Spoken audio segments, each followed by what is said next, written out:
नमस्कार दोस्तों, आप क्राइम पे देख रहे हैं। बात करते हैं आज एक ऐसे करप्शन की जिसने सुना वो दंग रह गया। एक इंस्पेक्टर साहब ने एक एडिशनल सीपी साहब को साइडलाइन करवा दिया। ये खबर दिल्ली पुलिस की है। इंस्पेक्टर साहब एक स्पेशल यूनिट में तैनात है जिसका नाम है स्पेशल सेल, और जिनको हटाया गया है वो डिपार्टमेंट में आगे खबर में आपको बताता हूं किस डिपार्टमेंट के एडिशनल सीपी जिनको हटाया गया। हाल ही में एक ऑर्डर आया है। दरअसल कहानी कुछ इस तरह की, इंस्पेक्टर साहब जो है वो कभी किसी थाने के एसएचओ भी होते थे।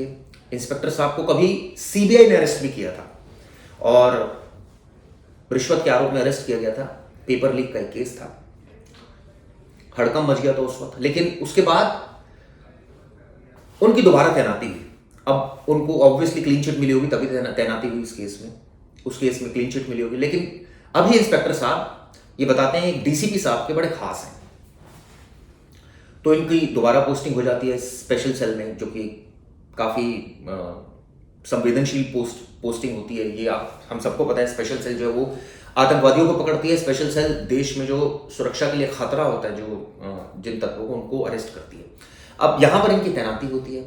अब एक इंफॉर्मेशन आती है जिसमें 16-17 दिन पहले की बात है, जिसमें इंस्पेक्टर साहब के पास एक जानकारी आती है कि एक शख्स के पास हथियार है। पुलिस वहां पहुंचती है, उसको गिरफ्तार करती है। वो कहता है जी मैंने एक बुकी से हथियार लिए थे। अब ये बुकी कहाँ रहता है? त्रिनगर में। दिल्ली में एक त्रिनगर एक जगह है। पुलिस वहां पहुंचती है तो अचानक इंस्पेक्टर साहब के मोबाइल में घंटी बजती है और वो कहते हैं भाई ये तो एडिशनल सीपी साहब का फोन है। उठाते हैं, जय हिंद कहते हैं। वो कहते हैं कि इनको परेशान मत कीजिए, ये हमारा मुखबिर है, या वगैरह वगैरह सिफारिश करते हैं, मतलब कुल मिलाकर। अब ये बात इंस्पेक्टर साहब को गले नहीं उतरती। उनको लगता है ये क्या बात हुई भाई, मैं एक केस में एक आरोपी को पकड़ने जा रहा हूं और मैं तो बिल्कुल सच्चा इंस्पेक्टर हूं। उसके बाद वो अपने सीनियर अधिकारियों को पूरी बात बता देते हैं। अब बात जब ऊपर तक पहुंचेगी तो जाहिर तौर पर है ये बात कमिश्नर पुलिस तक पहुंची और उसके बाद एक्शन हुआ। जो एडिशनल सीपी साहब है उनको साइडलाइन कर दिया गया है और हाल ही में ऑर्डर भी जारी हुआ है। लेकिन सवाल ये उठता है कि एक ऐसे इंस्पेक्टर के कहने पे, जो खुद जिसको सीबीआई ने अरेस्ट किया हो कभी, जिसका एक तरह से विवाद खड़ा हुआ था उसमें। हालांकि देखिए ये बात भी सच है कि एक तरफ विवाद खड़ा हुआ था, लेकिन उनको एक टाइम के बाद क्लीन चिट भी मिली थी। तो हमें इसको दोनों सेंस में देखना चाहिए। और उनकी बात पर अगर इस बार का इंसिडेंट है, शायद उसमें कुछ गलत भी नहीं है। अगर कोई इस तरह से सिफारिश के लिए फोन कर रहा है तो क्या सिर्फ हटाया जाना चाहिए ऐसे अधिकारी को, या कोई और क्रिमिनल एक्शन बनता है या नहीं बनता है, ये भी सोचने की जरूरत है। इस खबर को लेकर पुलिस हेडक्वार्टर में हड़कंप मचा हुआ है। कई सारी यूनिट्स हैं दिल्ली पुलिस के, जो डिपार्टमेंट है जिसमें एंटी एक्सटॉर्शन सेल है, जिसमें क्राइम ब्रांच है, जिसमें स्पेशल सेल है, जिसमें तरह तरह की यूनिट्स हैं। डिस्ट्रिक्ट में भी CAW सेल होता है। अब इस खबर से हड़कंप मचा हुआ है। ये सवाल उठता है कि क्या वाकई इसलिए हटाया गया या इसके पीछे कुछ और वजह थी। जो अभी तक की जानकारी निकलकर सामने आई, सूत्रों से भी पता चला है। एक अधिकारी को मैंने फोन किया था, उन्होंने कहा छोड़िए, इस गंदगी में पड़ने की कोई जरूरत नहीं है। खैर ठीक है, मैं उनकी व्यथा समझ सकता हूँ। बड़े बड़े काम करती है दिल्ली पुलिस, और दिल्ली पुलिस के कई अधिकारी बहुत अच्छा काम भी करते हैं। ठीक है, कुछ अधिकारी की वजह से कई बार बैकफुट पर आती है पुलिस, और कई बार ऐसे भी होता है कि बहुत अच्छे अधिकारी भी गलती कर देते हैं और उसके बाद फिर उनके बहुत अच्छे कामों को हम नज़रअंदाज कर देते हैं। कई बार नहीं भी करते, कई बार कहते हैं कोई बात नहीं, जब थोड़ा टाइम बीतेगा तो वापसी उनकी हो जाएगी। लेकिन अभी तो मामला गर्म है, तो अभी तो शांत रहिए। और ये भी बात सच है कि आईपीएस लॉबी को बचाती भी है, इसमें भी कोई दो राय नहीं है। हमने अक्सर देखा, हालांकि इस केस में ऐसा हुआ मुझे नहीं पता, लेकिन ये हम अक्सर सुनते रहते हैं। कई केसेस में हमने ये चीज़ ऑब्जर्व की। एज ए पर्सनल मैंने क्राइम रिपोर्टर ये चीज़ ऑब्जर्व की कि कई एक स्पेशल सीपी के अधिकारियों पर संगीन इल्जाम लगे, लेकिन उनको बचा लिया गया समहाउ। खैर एनीवे ये अलग बात है। लेकिन अब सवाल ये उठता है कि जो इंस्पेक्टर साहब हैं वो भी डर गए हैं। उनको लग रहा है कि मैंने तो एडिशनल सीपी साहब को साइडलाइन करवा दिया, अब कहीं ऐसा ना हो मेरे खिलाफ कोई एक्शन हो जाए। हालांकि उनका कहना है सिफारिश के लिए कॉल कर रहे थे वो। अब आरोप तो कई लग रहे हैं अलग अलग, लेकिन अब उन आरोपों पर मैं नहीं जाऊंगा, क्योंकि हमें तब बात करनी चाहिए जब पुख्ता रूप से बहुत स्पेसिफिक चीज हो। मैं इसलिए यहां नाम भी नहीं ले रहा इंस्पेक्टर साहब का और एडिशनल सीपी साहब का भी, क्योंकि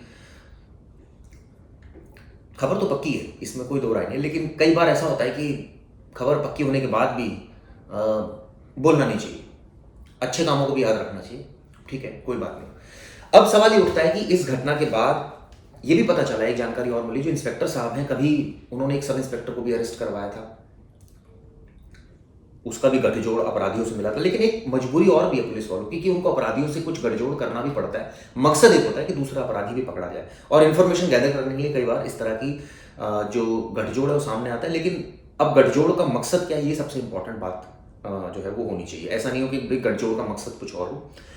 इसको लेकर कई जगह खबर भी छपी है, पिस्टल, बुकी और स्पेशल सेल क्राइम ब्रांच मिरार, इस तरह की बातें छप रही है। खैर, सवाल ये भी उठता है कि कई अधिकारियों के, मैंने ये भी सुना है कि बहुत लाइजनर दोस्त होते हैं, कई सारे इस तरह के दोस्त होते हैं, तो एज अ दोस्त उनकी अगर कोई पैरवी कर रहा है तो ये सोचना चाहिए कि किस केस में पैरवी कर रहा है। अगर वो एक कोई जेन्युइन बात बोल रहा है तो पैरवी की जा सकती है, लेकिन अगर जेन्युइन बात नहीं बोल रहा तो पैरवी करना ठीक नहीं है। उसमें खुद आप ही का जगहसाई होती है और बाद में पता चलता है जी गलत आदमी का आप सपोर्ट कर रहे थे। अब इसको लेकर ये भी चर्चा गर्म है, मैं कई जगह खबर भी पढ़ रहा था कि इंस्पेक्टर का आका भी वही अफसर है, और ये भी बात पढ़ रहा था कि